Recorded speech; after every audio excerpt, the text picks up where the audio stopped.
وصحبه ومن تبعهم بإحسان إلى يوم الدين. والصلاة والسلام على سيدنا محمد وعلى آله وأصحابه أجمعين. أشهد أن لا إله إلا الله وحده لا شريك له وأن محمدا عبده ورسوله إمام القاسئين. وبعد. Brothers and sisters in Islam, Assalamu alaikum wa rahmatullahi wa barakatuh. Please, before I proceed on the khutbah, والصلاة والسلام على سيدنا محمد وعلى آله وأصحابه أجمعين. أشهد أن لا إله إلا الله وحده لا شريك له وأن محمدا عبده ورسوله إمام القاسئين. وبعد. Brothers and sisters in Islam, Assalamu alaikum wa rahmatullahi wa barakatuh. Please, before I proceed on the khutbah, sermon for reflection today is protecting our good deeds from invalidation or nullification. In other words, how do we protect all what we are doing, our salawat, our good deeds, from getting destroyed on the day of Yom Al-Qiyamah?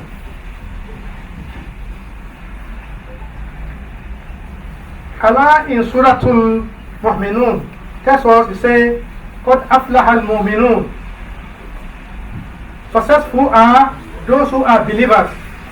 In other words, Allah is congratulating anybody who has the Iman and good deeds in his life. You have Iman in your heart and you put this Iman into practice by doing good, definitely you are successful. So this statement, declaration of Allah, is a guarantee that if we follow the path of Islam as it's supposed to be followed, success is guaranteed. But again,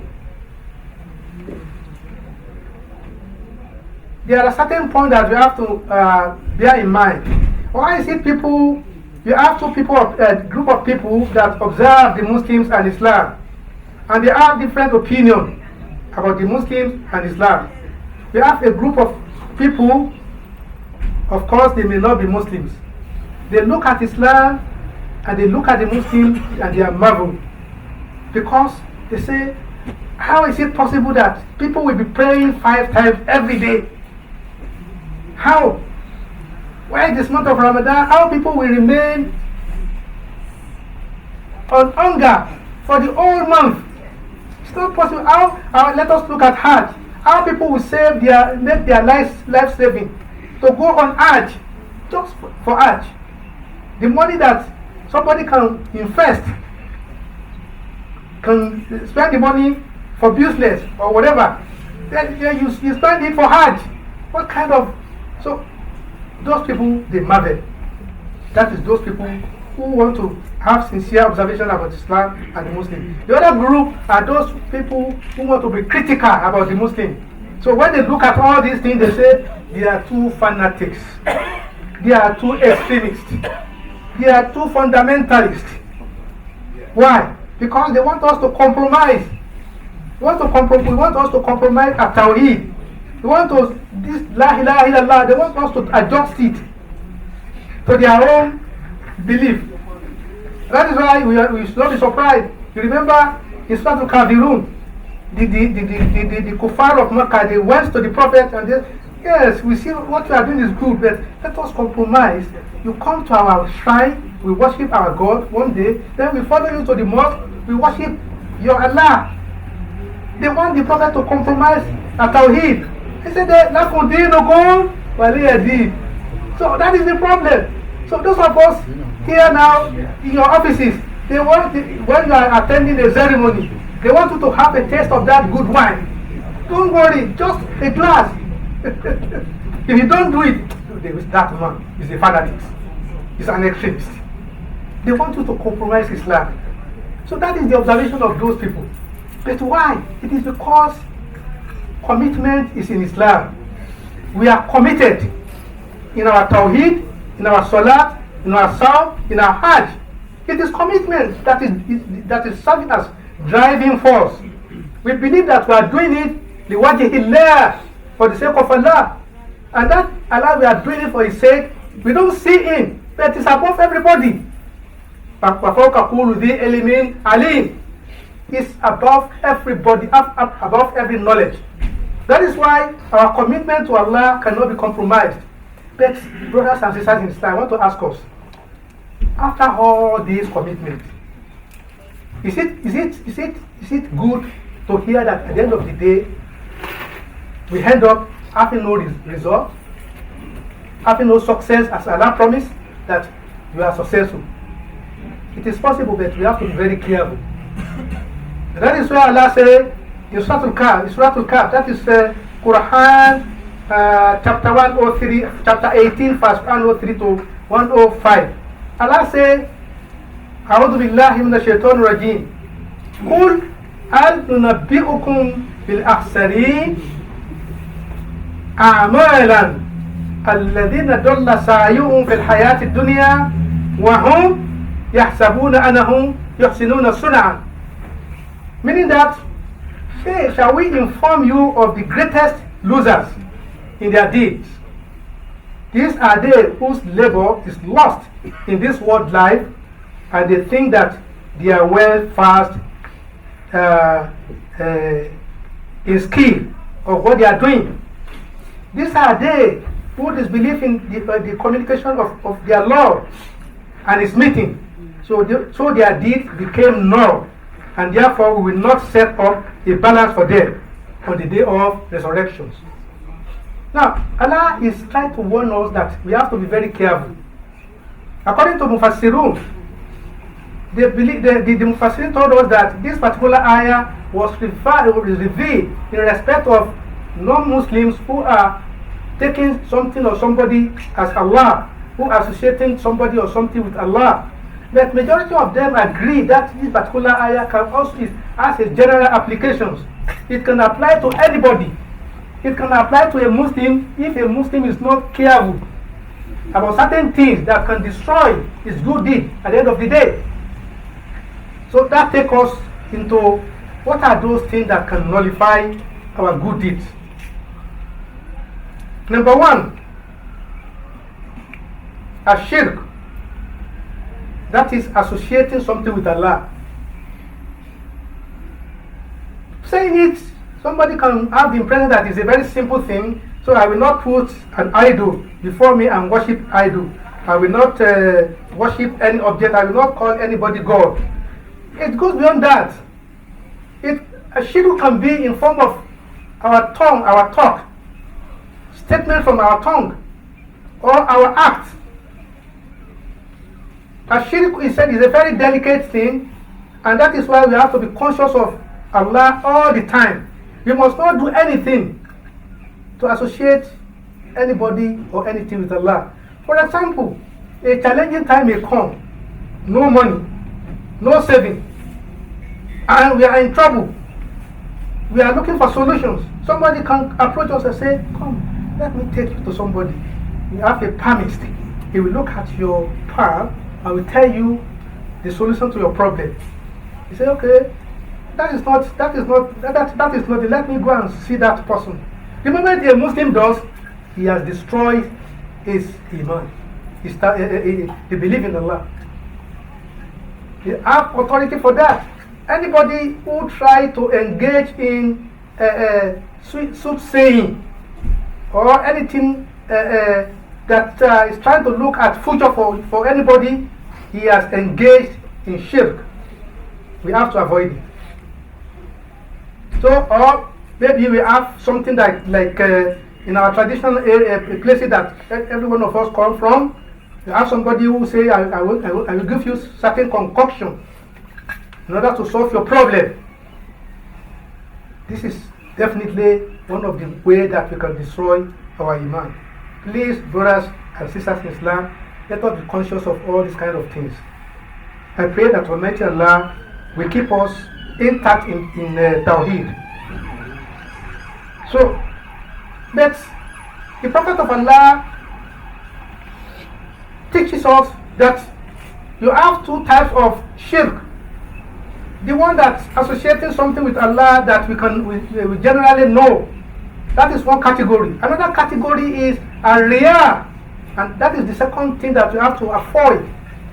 Riya is show off. Show off. You remember in Surah where Allah says, "Al-ayta alladhi yukasibu bidin, fadhalika alladhi yad'u al-yatim, wa la yahuddu ala ta'amil miskin." Then Allah says, "Fawailun lil musallin, alladhina hum an salatihim sahun, alladhina hum yurahun." Allah declare a very strong term. Woe to those who do things, who did in order for people to see. He said, "But when it is Muslim, woe to those people who are observing Salat. Alladina hu yurahun." They are doing all this in order to show off, to be known. To be, oh, that man is a Muslim, is committed. Oh, it's part of us. That is all. That is the purpose of praying or performing the Hajj. So that the moment you perform the Hajj, you become a member of the League of Hujjaj.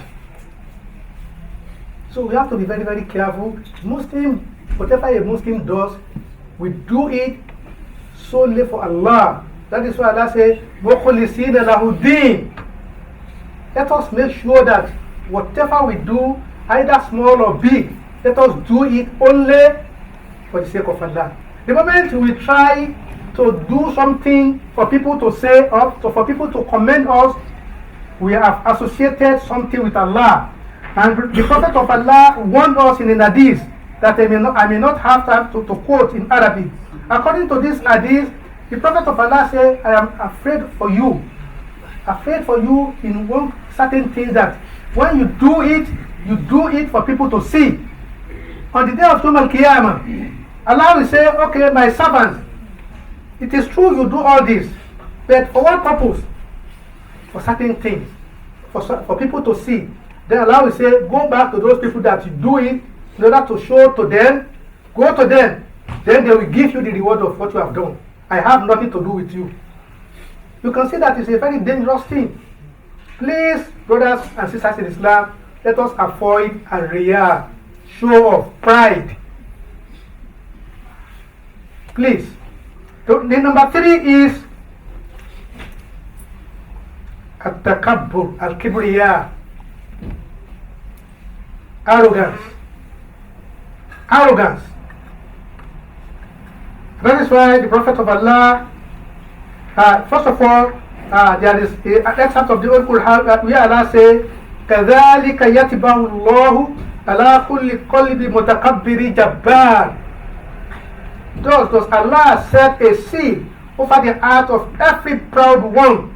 We find this in Surah Al-Ghafir, that is Quran chapter 40, verse 35. If you look at those people in the past, that they go to the path of perditions, it is on account of arrogance. You remember the case of Pharaoh. Pharaoh, when he was the king of Egypt, he believed that everything is under his control. And then at a point, this particular thinking took him to another level. Then he decided that, yes, he said, "Ana rabbukum al-a'la." I am the Lord, I'm the Lord, all of you. I am above everybody, I'm your Lord, I'm your God. So, Kibriya is a very dangerous thing, and there are certain things that are the driving force for Kibriya, for arrogance. Number 1 is you have money, you have political power, you have beauty, you have fame, even you have knowledge. All these characteristics are those things that can drive a person into arrogance. For example, if somebody has money, maybe he's a millionaire, he's a billionaire, he has a lot of money in his account, he will look down upon everybody. He believes that money is everything in life. Or if somebody is a very beautiful woman or a handsome man, he looked down upon all others who are not so beautiful like her or like him. And this particular thinking can drive him or drive her to committing inner sins that can destroy his good deeds. Or political power. As I said, we see what is going on around the world today. Political power has driven somebody to believe that he is the controller of the world. Nobody can challenge him. That is the danger of Kibriya. So let us watch it in our own respective level. Whatever Allah gives us, either we have money, we have knowledge, we have power, we have fame, we have beauty. Whatever Allah gives us, let us use them for the sake of Allah. Don't let us use them to oppress others. That is what happened in the case of Qarun. Qarun got a lot of money, but he looked down upon his people. What happened to Qarun? Allah commanded their hearts to swallow him and swallow all his wealth. That is the danger of Kibriya. And is going to account before Allah Yawm al-Qiyamah as well.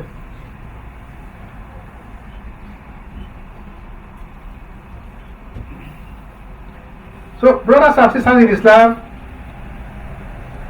these are those things that we have to be very careful of as Muslims. Whatever we do, let us do it for the sake of Allah. Let us always be conscious of shirk. Shirk is totally antithetical to Islam, because the purpose of our being in this world is to worship who? Allah. To worship only Allah. Whatever we do it for His sake. So let us always remember that we are not doing whatever we do, we are accountable before Allah.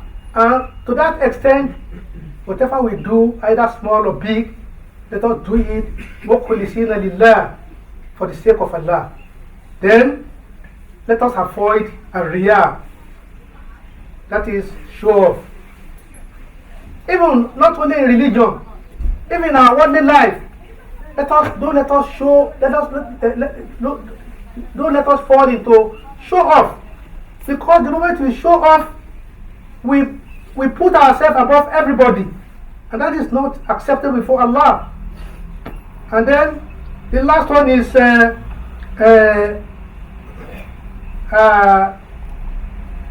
definition of sin, which I'm going to talk about in the second part of this sermon, inshallah. Ibadallah, istaghfiru rabbakum innahu huwal ghafurur rahim.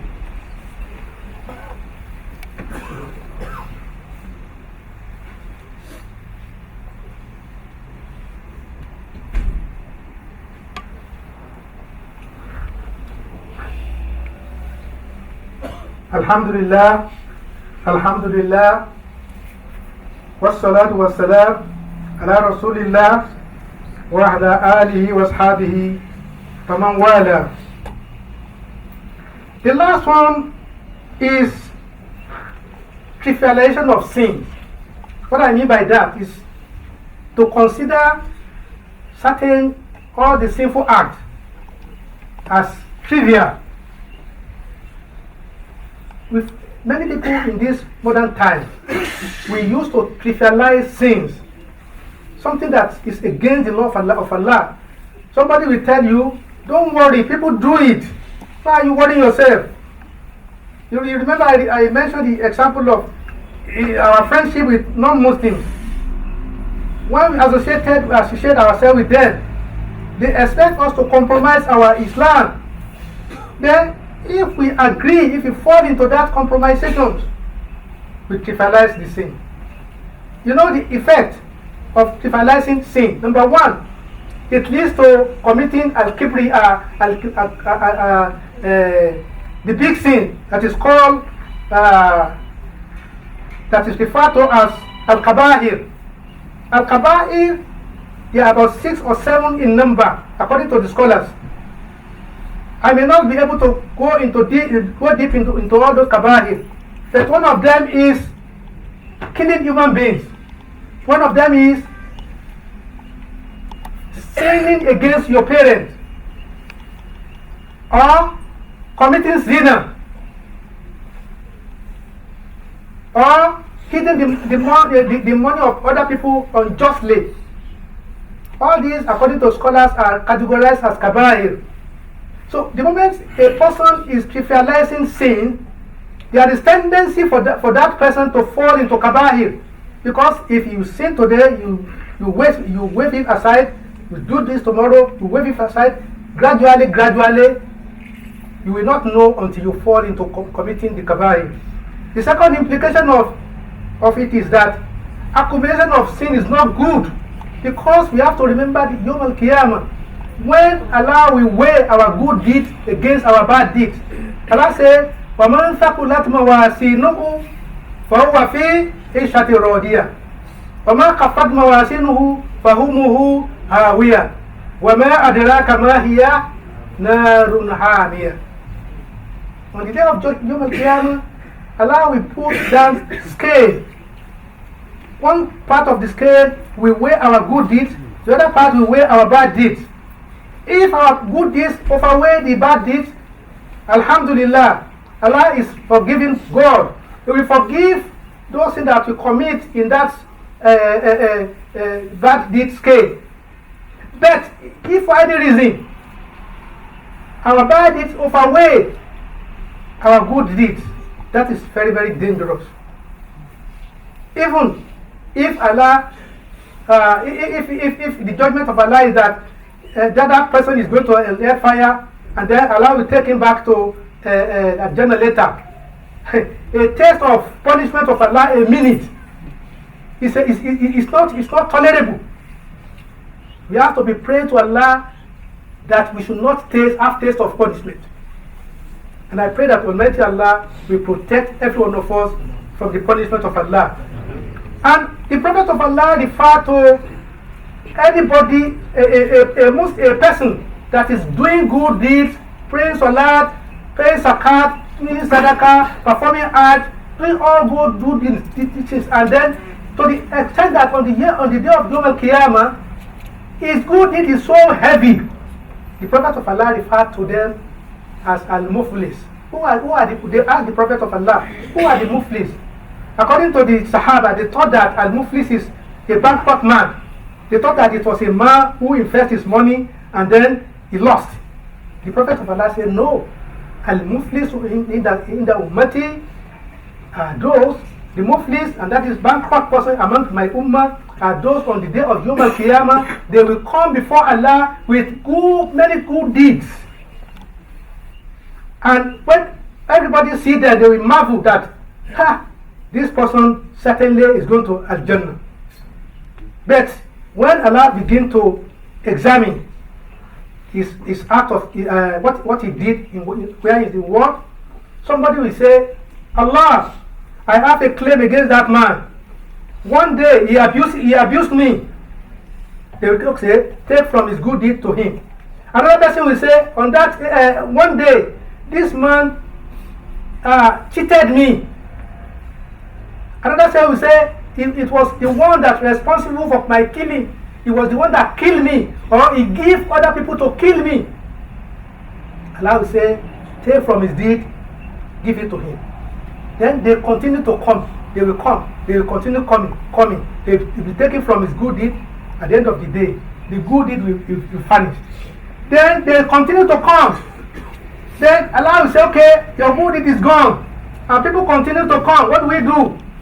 Then Allah will say, okay, take the sins of those people that are coming afterward, put it on his scale. At the end of the day, he asked nothing in his favor. And he ended up in hellfire. I pray that Almighty Allah will not count among those people. Please, brothers, let us be conscious of this fact, because we are doing a lot as Muslims. We thank Almighty Allah for making us Muslims. But let us avoid those things that we nullify, all those good deeds on the day of Yom al-Qiyamah. And the only way we can do it is to avoid those things according to the Quran and the Sunnah of Prophet Muhammad sallallahu alaihi wasallam. Before the prayer, there are two announcements here. ربنا تقبل منا إنك أنت السميع العليم فتب علينا يا مولانا إنك أنت التواب الرحيم وهدنا وافقنا إلى الحق وإلى طريق مستقيم ربنا لا تسق قلوبنا بعد إذ هديتنا وهب لنا من لدنك رحمة إنك أنت الوهاب ربنا آتنا في الدنيا حسنة وفي الآخرة حسنة وقنا عذاب النار سبحان ربك رب العزة عما يصفون والسلام على المرسلين والحمد لله رب العالمين أقيموا الصلاة تقبل منا إنك أنت السميع العليم ربنا وجعلنا مسلمين لك ومن ذريتنا أمة مسلمة لك وأرنا مناسكنا وتب علينا إنك أنت التواب الرحيم ربنا آتنا في الدنيا حسنة وفي الآخرة حسنة